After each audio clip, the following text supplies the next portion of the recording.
Hello everyone, this is Alraies from CVI 2024. A privilege to be with Dr. Zach Rosal to talk about peripheral intervention in the vascular that we didn't talk all day about it. Really? Zach, thanks for being with us. It's one of the main tracks here. I know, I understand, but this area only, didn't cover it here. Great, well it's because it's not structural, right? So, yeah. So a lot of what we talked about today, peripheral vascular disease, it's built differently than coronary disease, right? It's a different vascular bed, that the fibrotic and calcific tissue that builds up is just a different beast compared to what we see in the coronary space, and it requires just more tools. So a lot of what we were talking about today was dealing with, and on top of that, 40% of the people that present have a complete occlusion already. So you're dealing with heavily calcified disease, and how we appropriately prep that, or do we go around it? So I just gave a session, we were talking about occlusive femoral popliteal disease, and I titled it "Through It, Around It, or Over It," okay? Because those are your three options. All of them have their own challenges. Bypass can be best. We know well that people aren't great surgical candidates often, and so talking about the tools that we use for lesion preparation and what we're learning, and what I'm excited about too over the next few years, I think, in the peripheral vascular space, is we haven't had objective heart outcomes to measure. And what we're learning in the coronary space is that everything's about lesion prep and intravascular imaging, right? Well, I think we're just starting to see that at the beginning in the peripheral vascular space too. I think we're going to learn a lot from that. Correct. And just the minute you put that IVUS catheter down there, you gain so much more information, which tells you how to treat the patient. I know that everybody does it at this point. No. In the coronary space, we don't have a great adoption, especially in the peripheral space. I think the interesting challenge in the peripheral space too is that a lot of the stents we use we try not to put metal for the first part, and then the metal that we do put is often a self-expanding or a predetermined size.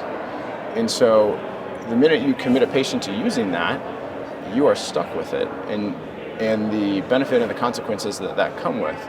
And so I think it shows how using intravascular imaging is even more paramount when you're going to commit someone to a more definitive therapy that you can't necessarily alter in the same way that we can with a balloon expandable stent. Absolutely. Yeah. So. And this is you're talking about mainly FemPop or femoral popliteal space. I think it applies to the iliacs. Even below.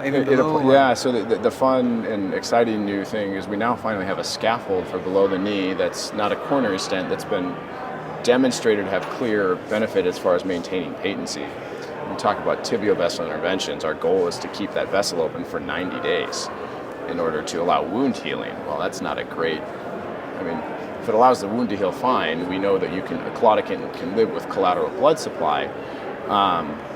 That's a pretty low benchmark, right? 90 days. So we are now just scratching the surface, I think, with tools that can improve that patency and that outcome for those patients, rather than having to come back with more repeat interventions. Besides sizing and way undersizing stents in this below knee. Yep, absolutely. Without IVUS. Yeah, and everything's bigger than we think, right? Just like the coronary world. Final comments on calcified lesion and debulking? Yeah, we don't know. We all use debulking strategies. We don't know if any of them work versus not, right? They are necessary. I think understanding the limitations of each one is the important part. And also intravascular imaging further helps understand which one may actually be the most beneficial, right? Whether it's a calcific lesion or if there's a heavy fibrotic component. I think what's probably underused a lot of places, honestly, is laser that is maybe coming back, which can play a bigger role for those fibrotic mixed plaque lesions, which we encounter a lot more in the coronary or in the peripheral space as well. So I think, again, imaging is going to help better direct us which atherectomy or debulking strategies are going to be most beneficial, which is exciting. So we thought we figured it out, but apparently we're still scratching the surface. We're just scratching the surface of it, I think, in the peripheral space, for sure. Well, always delighted to talk to you, Zach. Thanks so much for enlightening us about this. Appreciate it. Yeah. Watch these videos and others on the YouTube channel. This is Alraies from CVI 2024, and this is Denver, Colorado.